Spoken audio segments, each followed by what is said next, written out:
балдар, анда эмесе кезектеги кыргыз тили сабагын баштайбыз. Алкул Осмонов, ийне тилим. Бирге жүрсөм кыргыз тилин кадырлайм. Бул тил менен сүйлөйм, иштейм, жазам. Башка тилди жандай жакшы көрсөм да, өз тилимди сүйгөнүмдөн жаңылбайм. Анда эмесе балдар, ыр саптары менен сабагыбызды баштап алалы. Кана балдар, колуңуздагы быйтыкчалардын атын карайбыз бардыгыбыз. Бул жерде мен силерге каалоо тилектерди жазамын. Ушул каалоо тилектерди азыр бири-биримизге айтып, сабакты уюштуруп алабыз. Кана, Перизат баштачы? Рахмат. Перуза, күнүң шаттуу болсун. Рахмат.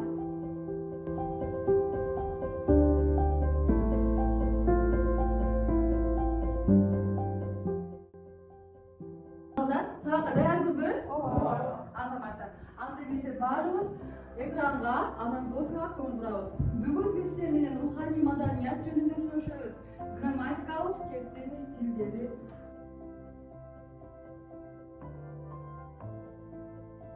Ана, кептин стилдерин ким айтып коет? Жибек? Кептин стилдери булар көркөм адабий стили, иш кагаздары стили, публистикалык стиль жана адабий стиль. Илемей стили. Азаматсынчы. Демек биз бүгүн балдар кептин стилдерин публистикалык стиль менен текст менен иштейбиз. Ал эми кийинки суроо. Биз өткөн сабакта руханий маданият жөнүндө дагы маалымат алабыз. Руханий маданият деп эмнени айтабыз? Руханий маданиятка эмнелер кирет экен? Ким айтып коет?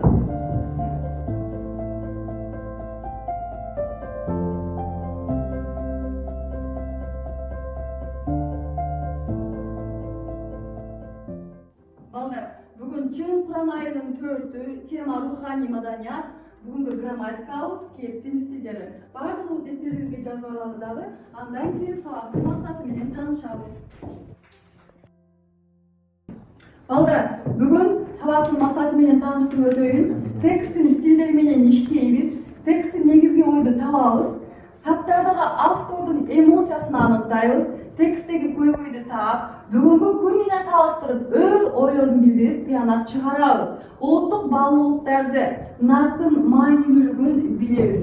Бүгүнкү максатыбыз ушулар.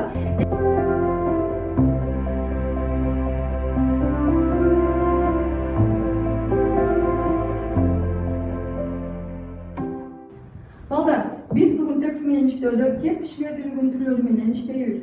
Текстти окуйбуз, текстти угабыз, текстти угуп, окуп жазабыз, андан кийин текстти талкуулайбыз. Биздин бүгүнкү жаңы лексикабыз той, касиет, кут деген сөздөр. Балдар, мен силерге азыр суроо беремин, суроолорго алгачкы маалымат менен жооп бергенге аракет кылгыла. Той деп биз эмнени айтабыз? Той дегенде бизде кандай түшүнүктөр бар? Ким айтып коет? Ана Перизат. Той дегенде мен туугандыктардын чогулушун элестетем. Туугандыктардын жиналышы, туугандыктарды топтоп, көңүл ачуу.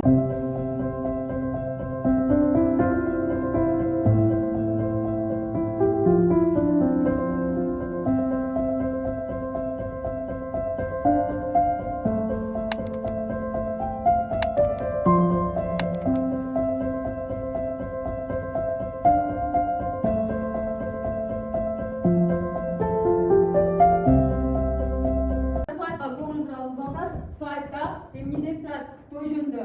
Той бул кубанычтуу окуяларга арналып салтанат менен өткөрүлүүчү элдик ырым-жырым. Демек биз тойду бата алуу үчүн, көңүл ачуу үчүн, бир туугандарыбызды жыйнап алып, жүздөшүү үчүн каада салттарды, үрп адаттарды, ошондой эле биз элдик ырым-жырымдарды колдонуп, бир белгилүү күндү себеби менен өткөрөт экенбиз.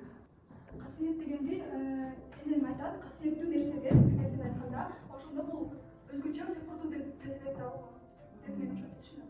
Азамат. Демек балдар, касиет бул ар бир затка берилет экен, ар бир заттын жакшы касиети, жаман касиети бардай эле, адамдын дагы өзүнүн касиети бар.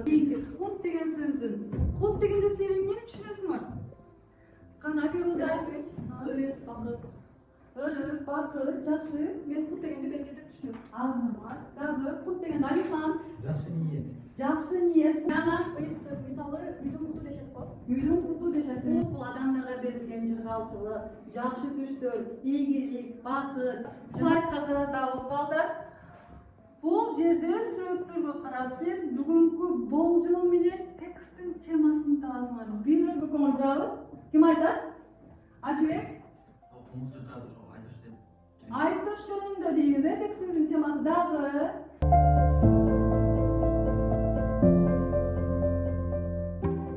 Болжол менен бүгүнкү текстибиз той жөнүндө болот экен. Тойдун куту жана касиети деген текстти бүгүн силер менен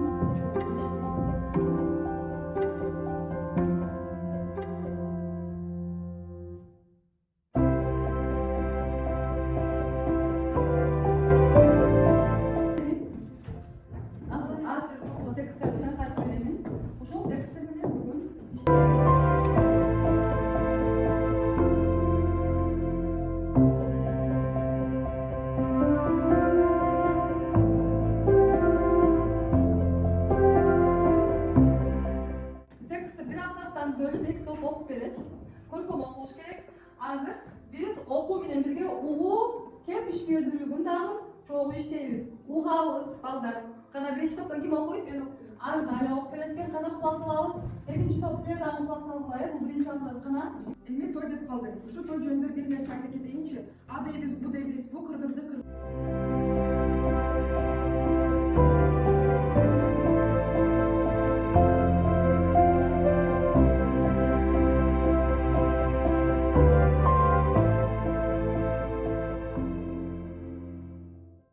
карап турсаң, элге дем берип, ниетти оңдоп, тазартып турган мына ошол тойлор. Деги биздин элдин тойдон башка эмнеси калды бүгүн?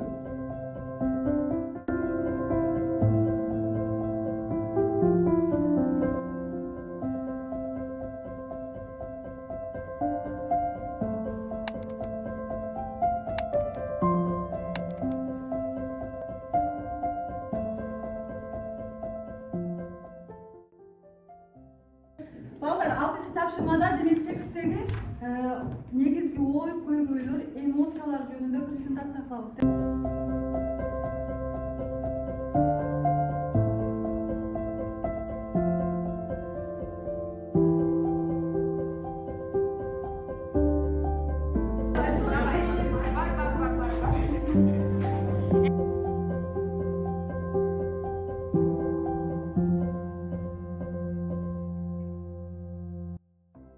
Birinci top презентациябыз бүттүк, эми баштайлы деп.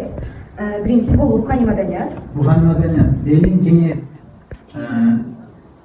баары тазара баштайт. Ниетин оңорот.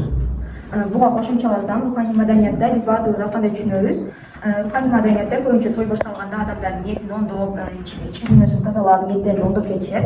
Экинчисинде өзү тексттин негизги темасы эмоциялардын автору эмне эмоцияны айтайын дегенде, бул биринчиси шыктануу, бул автор жаштыгын эстеп шыктануу, ошентип шыктанып атканда кубанычтайт, кубаныч сезимдерди. Кийин автор кайгылуу сезимди эстеп, анткени тойдорду салыштырат. Мурда тойдор мындай эмес эле, мурда башкача эле деп ошолорду сезип баштайт. Биринчиси салыштыруу, ысырапчылык азыркы тойлордо көп болуп атат. Элге көрсөтүш үчүн болуп атат. Акча жыйнаш максатында болуп атат. Тамашалар, конкурстар болуп атат азыркы тойлордо. Кийин айтып аткандай эле, азыркы тойлордо тамада конкурстар болуп жатат. Мурда эсе улуттук оюндар болчу, кыз куумай болчу, кулак чабуу болгондой тойлордо, ар дайым тойдор болгон. Кийин мурдагы тойлордо азыр карыялардын батасын алыш үчүн болгон. Азыр карыялардын батасын алып, чоң ниеттерди чоң жетистикке жетиш үчүн. Азыр мындай чындап эле айтканда, азыр современный тойдордо эле жаштар карыяларды ончо деле менсизбей, бул жак айта бер деп эле коюшуп атат. Ушундай. Экинчи топтун презентациясы. Так, биз тексттин негизги идеясын, тойдун кутун, касиетин, учурбоо керектигин түшүндүк. Аны далилдөө үчүн азыр мен силерге бир сүйлөм окуп берем тексттен. Бир эле тилегеним биз тойду тойдой сактап калсак экен. Анын кутун, касиетин учурбасак экен. Бул биз негизги тексттин идеясын деп тандадык. Эмне көйгөйлөр? Көйгөйдү биз далилдөө үчүн тексттен алдык. Арийне мен өйдө да чыныгып тойлор жөнүндө айтып жатам. атактан кулук жасалган тойлор тууралуу бул жерде сөз болууга тийиш эмес.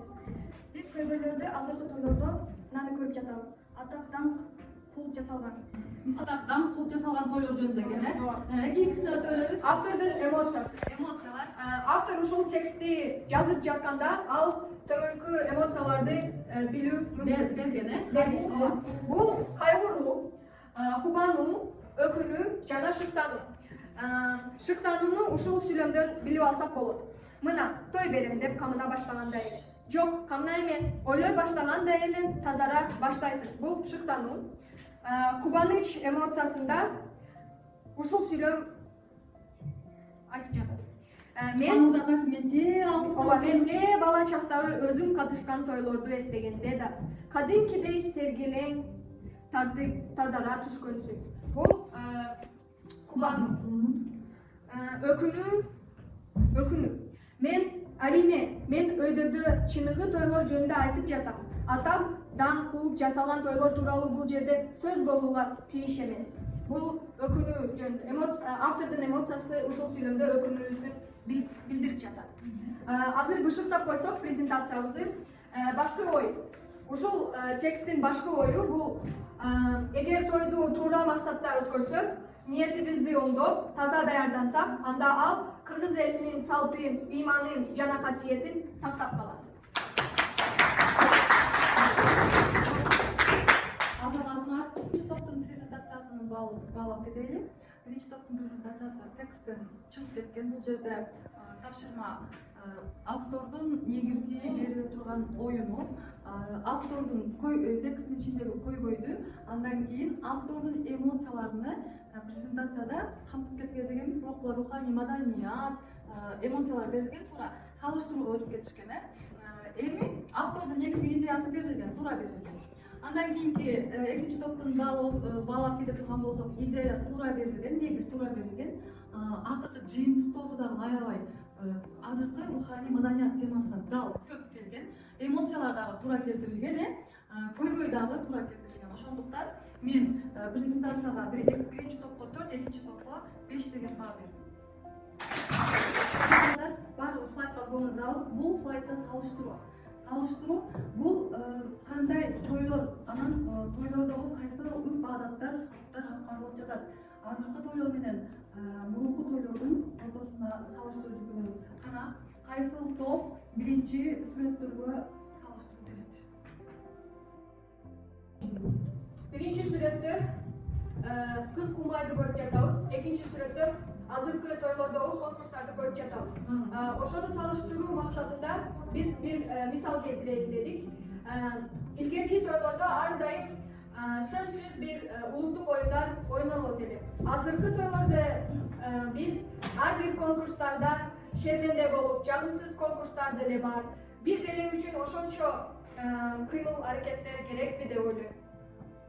Сонун колдообуз. Мурдагы тойлордо келинди жөн эле тыкан кылып, бетине ичкиге көрсөтпөй тыкан кылып эле алып барып берип коюшат эле. Азыркы тойлордо бардыгына жарыя кылып, ресторанга акча төлөп, көйлөктөрдө да ошончо акча кетиришип, беттерине бардыгына көрсөтүп, ачык-чачык кийдирип, ушинтип чыгарып жатышат. Менин оюмча бул туура эмес. Демек, илгерки үрп адатты, каада салтты сактаган тойлор эмес, азыр атактан куулуп жасалган тойлор көбүрөөк эмне болуп атат, адамдардын эл арасында аянып жүрөт деп кол чабабыз. Тапшырма алабыз, убактыбыз бүтүп калды. Бүгүнкү тексттен салыштырып эссе жазып келесиңер. Тойдун куту, тойду кантип сактап калабыз, автордун бүгүнкү текстте берген көйгөйлөрүн катыштырып эссе жазып келесиңер. Ошондой эле бүгүнкү сабактын жыйынтыктарынын алдында биз сабакты баалап алабыз. Сабакта катышканыңар дагы эң жогорку деңгээлде болду десек адашпайбыз. Бул сабактан кандай таасир алдыңар?